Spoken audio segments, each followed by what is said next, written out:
Hello everyone, welcome to today's analysis video of the stocks and Nifty 50 and about Nifty Bank। तो पहले हम लोग कुछ stocks discuss कर लेते हैं, उसके बाद हम लोग देखेंगे कि इंडेक्स में क्या हो रहा है। राइट, आज मैंने कुछ ट्रेड्स अपडेट किए थे अपने पब्लिक टेलीग्राम चैनल पे about the reversal mainly in Nifty bank and Nifty 50, और काफ़ी अच्छा रिवर्सल हम लोगों को देखने को मिला। राइट, उसका हम लोग लॉजिक भी डिस्कस करेंगे and let's discuss about this particular stocks. Okay, तो पहला जो स्टॉक है वो मैंने सिप्ला सेलेक्ट करा है। सो जो भी एनालिसिस है that is on daily time frame. तो आपको सिप्ला में दिख रहा होगा यहाँ एक double bottom kind of structure है, और इस पर्टिकुलर स्ट्रक्चर का फाइनली इस पर्टिकुलर नेकलाइन का ब्रेकआउट आ चुका है। ब्रेकआउट के बाद यहाँ पे काफ़ी ज़्यादा एक स्ट्रॉन्ग क्लोजिंग के बाद आज के दिन इस पर्टिकुलर स्टॉक में एक मोमेंटम पॉज है। तो कल के दिन अगर सिप्ला अपने इस पर्टिकुलर रेड कैंडल के हाई के ऊपर निकलता है तो सिप्ला में हम लोग क्लियरली एक बुलिश ट्रेड प्लान कर सकते हैं। जो दूसरा स्टॉक है वो ब्रिटानिया है। ब्रिटानिया में आपको दिख रहा होगा पहले यहाँ पे एक फेक आउट टाइप का हुआ। ये पहले एक स्ट्रॉन्ग सपोर्ट जोन हुआ करता था, फाइनली ये टूटा, लेकिन टूटने के बाद क्या हुआ, यहाँ पे कंटिन्यूएशन नहीं आया। इसका मतलब क्या हुआ, यहाँ पे जो बेयर्स थे वो लोग ट्रैप हो गए और फाइनली बुल्स ने डोमिनेट करा और फाइनली इस पर्टिकुलर रेजिस्टेंस का ब्रेकआउट कर दिया। ब्रेकआउट के बाद हो क्या रहा है, यहाँ पे वन वे एक अपसाइड मूव नहीं आ रहा है। यहाँ पे स्टॉक ऑलमोस्ट 2 दिनों से ब्रिटानिया कंसोलिडेट कर रहा है। तो ये जो पर्टिकुलर रेड कैंडल है, अगर इसके ऊपर कल के दिन ब्रिटानिया निकलता है तो हम लोग ब्रिटानिया में भी एक बुलिश ट्रेड प्लान कर सकते हैं। Another stock is Dabur. Dabur में आपको दिख रहा होगा ये एक सपोर्ट जोन हुआ करता था। सपोर्ट जोन टूटने के बाद एक स्ट्रॉन्ग सेलिंग आया। सेलिंग के बाद ऑलमोस्ट जिस पर्टिकुलर सपोर्ट जोन के आसपास से, मतलब जहाँ से हम लोगों को रिवर्सल देखने को मिलता था, अब उसी के आसपास से ये पर्टिकुलर जो स्टॉक है वही उसी के आसपास से ऑलमोस्ट रिवर्सल दिखाने का कोशिश कर रहे हैं। और ये जो स्टॉक है ऑलमोस्ट अगर आप देखो तो 5 दिनों से एक ही रेंज में कंसोलिडेट कर रहा है। तो कल के दिन डाबर अगर इस पर्टिकुलर रेड कैंडल के लो के नीचे निकलता है तो डाबर में हम लोग एक बेरिश ट्रेड प्लान कर सकते हैं। Another stock is Canara bank. Canara bank में भी कुछ एक मुझे breakout failure type of setup दिख रहा है। ये रेजिस्टेंस हुआ करता था, इस पर्टिकुलर रेजिस्टेंस का ब्रेकआउट आया, लेकिन ब्रेकआउट जो आया ये स्ट्रॉन्ग ब्रेकआउट नहीं। क्यों? क्योंकि आपको जितने भी कैंडल्स दिख रहे होंगे ब्रेकआउट जोन के ऊपर सारे वीक कैंडल्स हैं, मतलब ऊपर के लेवल से यहाँ पे रिजेक्शन आ रहा है। और रिजेक्शन के आसपास यहाँ पे ऑलमोस्ट 5-6 दिनों से स्टॉक जो कैनरा बैंक है ये कंसोलिडेट कर रहा है। तो कल के दिन कैनरा बैंक इस पर्टिकुलर कैंडल की लो के नीचे निकलता है, मतलब बिलो 383, तो हम लोग कैनरा बैंक में शॉर्टिंग ट्रेड प्लान कर सकते हैं। Another stock is Adani enterprises. शायद मैंने इस पर्टिकुलर स्टॉक को आपको शॉर्ट करने के हायर लेवल पे ही दिया था, राइट। तो यहाँ पे क्या हुआ, ये सपोर्ट का ब्रेकडाउन आया। सपोर्ट का ब्रेकडाउन के बाद हमें एक क्लीन मूव दिखा।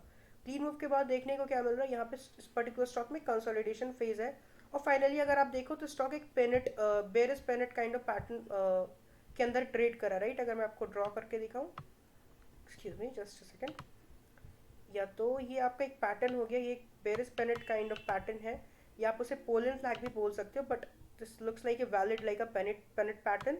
और इस पर्टिकुलर पेनेट पैटर्न का ब्रेकडाउन भी आ चुका है। तो अडानी इंटरप्राइजेस अगर इस पर्टिकुलर कैंडल के लो के नीचे कल निकलता है या इन द कमिंग डेज, तो हम लोग अडानी इंटरप्राइजेस में भी एक शॉर्टिंग ट्रेड प्लान कर सकते हैं।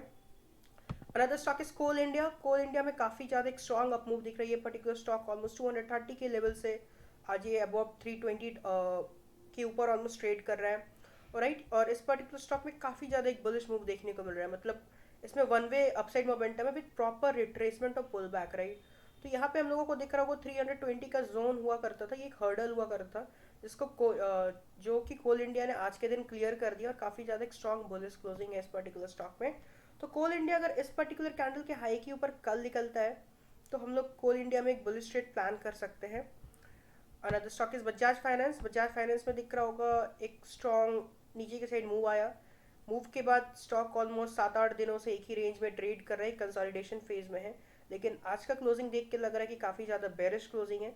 तो कल के दिन बजाज फाइनेंस अगर इस पर्टिकुलर कैंडल जो कि आज के दिन फॉर्म हुआ है इसके लो के नीचे निकलता है तो बजाज फाइनेंस में भी हम लोग एक शॉर्टिंग ट्रेड प्लान कर सकते हैं।